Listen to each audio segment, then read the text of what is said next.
ನಮಸ್ತೆ ಗೆಳೆಯರೇ, ನೀವೇನಾದರೂ ಹಾಸನಿಂದ ಧರ್ಮಸ್ಥಳಕ್ಕೆ ಸಕಲೇಶಪುರದ ಮುಖಾಂತರ ಹೋಗಿದ್ದೆ ಆದರೆ ನೀವು ಅಲ್ಲಿ ಒಂದು ಗುಡಿ ಕೈಗಾರಿಕೆಯನ್ನು ಗಮನಿಸಿರ್ತೀರ ಅನ್ಸುತ್ತೆ.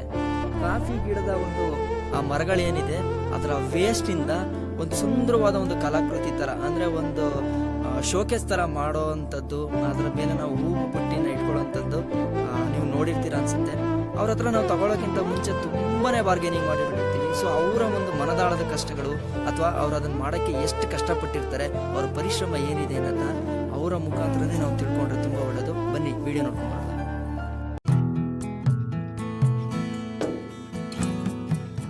ಆಸೆ ಬೂದಿ ತಳದಲ್ಲೂ ಕೆರಳುತ್ತಿವೆ ಕಿಡಿಗಳೆನಿತೋ ಮರಳಿ,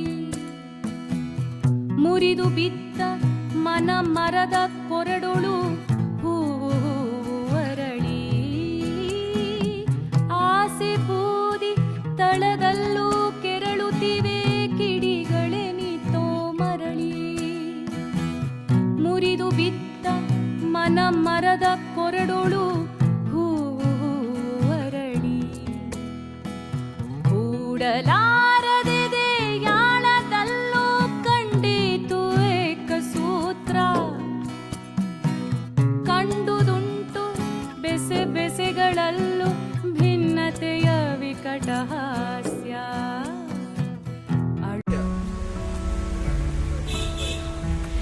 ಕಿರಣ, ನಿಮ್ಮ ಹೆಸರು? ಬಾಬು ಅಂತನಾ? ಎಷ್ಟು ವರ್ಷದಿಂದ ಮಾಡ್ತಾ ಇದ್ದೀರಾ ಕೆಲಸ? 20 ವರ್ಷದಿಂದನಾ? ಓಕೆ ಅಣ್ಣ. ಈ ಅಂಗವಿಕಲರಿಗೆ ಮತ್ತೆ ಸುಮ್ಮನೆ ಕೂತಿದ್ದವ್ರಿಗೆ ಮೈಲಿರ್ತಲ್ಲ ಅಂಥವ್ರಿಗೆ ಕರ್ಕೊಂಡು ಕೂರಕ್ಕೆ ಟೈಮ್ ಪಾಸ್ ಅವರು ಸುಮ್ಮನೆ ಒಂದು ಕೊನೆಲ್ಲ ತೆಗೆದ್ಬಿಟ್ಟು ನೋಡ್ಬಿಟ್ಟು ಆಗ ಅವ್ರು ಕಂಡಿಡಿದು ಕೊಟ್ಟಿದ್ದು.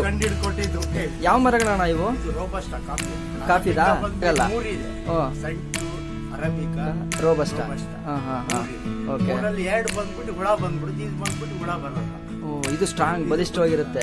ಹೆಂಗನ್ಸುತ್ತೆ ನಿಮ್ಗೆ ಕೆಲಸ ಬಂದ್ಬಿಟ್ಟು ಒಂದೊಂದು ಟೈಮು ಒಂದು ಕಲೆ ಹೊಡೆದು ನಾವು ಇದರಲ್ಲೇ ಕೆಳಗೆ ಇದೀವಲ್ಲ. ಹೌದು. ಮುಂದಕ್ಕೆ ಬರಕ್ಕೆ ನಮಗೆ ಚಾನ್ಸ್ ಆಯ್ತಾ ಇಲ್ಲ. ಒಂದು ಟೈಮಲ್ಲಿ ಯಾವ್ದು ನಮಗೆ ಏನೇ ದುಡ್ಡಿಗೆ ಏನಕ್ಕೆ ನಾವು ಸಾಯ್ಬೇಕಾದ್ರೆ ನಡ್ಸ್ಕೊಂಡು ಎಂಥದ್ದು ಇರೋವರೆಗೂ ಒಂದು ಕಲೆ ಇದಲ್ಲ ಅಂತ ಮನಸ್ಸು ಒಳಗಡೆ ಒಂದು ಹೂವು ಬೆಳೆದಾಗ ಹಿಂದ್ಗಡೆ ಇರೋದನ್ನ ನೋಡಿದ್ರೆ ಎಲ್ಲ ಕಸ, ಅದನ್ನ ನೀವು ಇಷ್ಟು ಡಿಸೈನ್ ಮಾಡಿ ಕೊಟ್ಟಿದ್ದೀರಲ್ಲ, ಅಂದ್ರೆ ಎಷ್ಟು ಶ್ರದ್ಧೆನ ವಹಿಸಿ ಅದ್ರಲ್ಲಿ ಕೆಲಸ ಮಾಡ್ತೀರಾ, ಅಂದ್ರೆ ಎಷ್ಟು ಇಷ್ಟಪಟ್ಟು ನೀವು ಮಾಡ್ತೀರಾ? ಇಷ್ಟಪಟ್ಟು ಮಾಡ್ತೀವಿ ಅಂತ ಅಂದ್ರೆ ನಾವು ಬಂದ್ಬಿಟ್ಟು ಈ ಸ್ಕಿನ್ ತೆಗೆದು ಕಲಿಬೇಕು. ಸ್ಕಿನ್ ತೆಗಿಬೇಕು.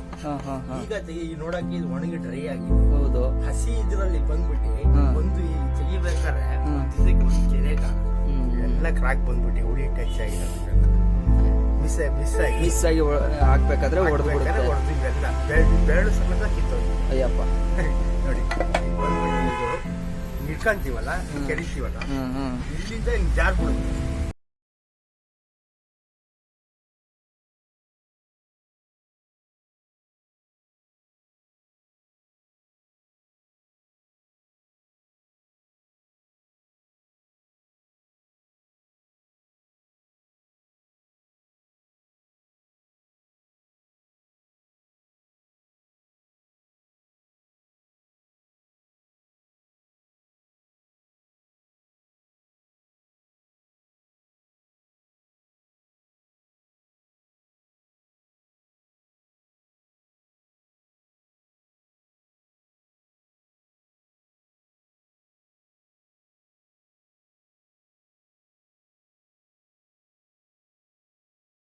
ಎಲ್ಲ ಒಳ್ಳೇದಾಗುತ್ತೆ ಅಂತ.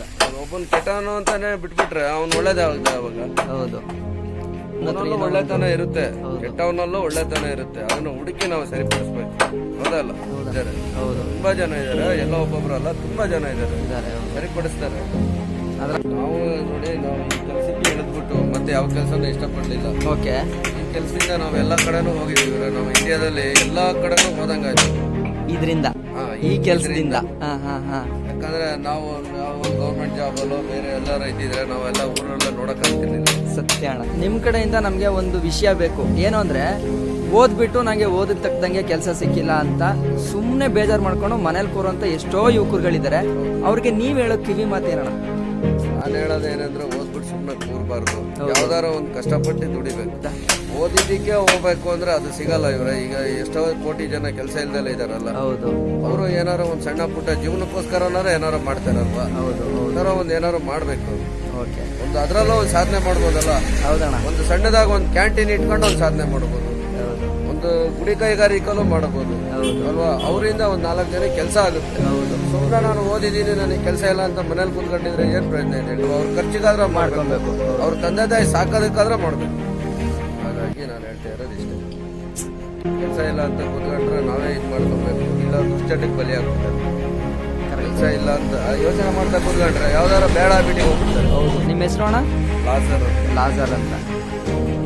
ಸಖತ್ತಾಗಿ ಹೇಳಿದ್ರು, ಖುಷಿ ಆಯ್ತು, ನಿಜ ಖುಷಿ ಆಯ್ತು. ಇದು ನನಗೊಬ್ಬನಿಗೆ ಗೊತ್ತಾಗಿರೋದಲ್ಲ, ನಾನು ವಿಡಿಯೋ ಮಾಡ್ತಿರೋ ಉದ್ದೇಶನೂ ಅದೇ, ಒಳ್ಳೆ ವಿಷಯಗಳು ಇನ್ನೂ 4 ಜನ ಗೊತ್ತಾಗಬೇಕು. ಅಳುವ ಕಡಲೊಳು ತೇಲಿ ಬರುತ್ತಲಿದೆ ನಗೆಯ ಹಾಯಿದೋಣಿ, ನಗೆಯ ಹಾಯಿದೋಣಿ.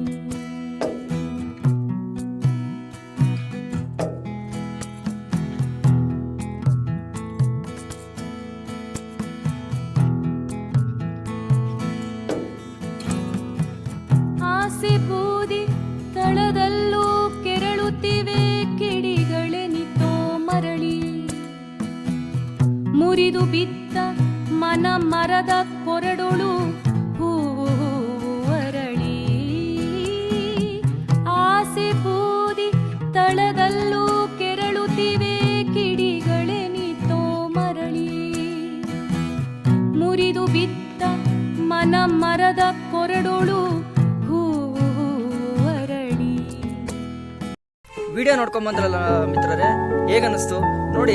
ಒಬ್ಬ ಕುಡಿತಕ್ಕೆ ಒಳಗಾಗಿರ್ತಕ್ಕಂಥ ಬಾಬುಗೆ ಮತ್ತೆ ಒಂದು ಅವಕಾಶವನ್ನ ಕೊಟ್ಟಂತ ಲಾಜರ್ ಓನರ್. ಮನುಷ್ಯ ಒಬ್ಬ ಕೆಟ್ಟವನು ಅಂತ ಗೊತ್ತಾದ್ರೆ ಮತ್ತೆ ಆ ಸಮಾಜ ಅವನನ್ನ ಕೆಟ್ಟವನಾಗೆ ಪ್ರತಿಬಿಂಬಿಸುತ್ತೆ ಹೊರತು ಅವನಿಗೆ ಬದುಕೋಕೆ ಅಥವಾ ತನ್ನನ್ನು ತಾನು ಬದಲಾಯಿಸ್ಕೊಳ್ಳೋಕೆ ಒಂದು ಚಾನ್ಸ್ನ ಯಾರು ಕೊಡಲ್ಲ. ನಾವೆಲ್ಲರೂ ಕೂಡ ಜ್ಞಾನಿಗಳಾಗಿರ್ತೀವಿ, ಆದ್ರೆ ವಿವೇಕ ಉಳ್ಳವರಾಗಿರಲ್ಲ. ಆ ವಿವೇಕತನ ಈ ಲಾಜರ್ ಅವ್ರ ಹತ್ರ ನಾನು ಗಮನಿಸ್ತೇವೆ ಮಿತ್ರರೇ.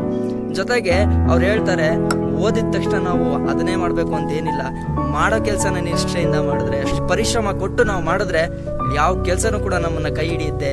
ಮತ್ತೆ ಕಾಯಕವೇ ಕೈಲಾಸ ಅನ್ನೋದನ್ನ ಅಷ್ಟು ಅಚ್ಚುಕಟ್ಟಾಗಿ ಇವ್ರನ್ನ ನೋಡಿ ನಾನು ನೈಜವಾಗಿ ಕಲ್ತ್ಕೊಂಡೆ ಮಿತ್ರರೇ. ಇದು ನಿಮಗೂ ಕೂಡ ಇಷ್ಟವಾಗಿದ್ರೆ ಇದನ್ನ ನೀವು ನಿಮ್ಮ ಅನಿಸಿಕೆಗಳನ್ನ ಕಮೆಂಟ್ ಮಾಡಿ ಮತ್ತೆ ಶೇರ್ ಕೂಡ ಮಾಡಿ, ನಿಮ್ಮ ಸ್ನೇಹಿತರ ಜೊತೆ ಹಂಚ್ಕೊಳ್ಬಹುದು ಮಿತ್ರರೇ. ನಾನು ನಿಮ್ಮ ಕಿರಣ್ ಕನ್ನಡಿಗ, ಪ್ರಕೃತಿ ಪಯಣಿಗ. ಜೈ ಹಿಂದ್, ಜೈ ಕರ್ನಾಟಕ ಮಾತೆ.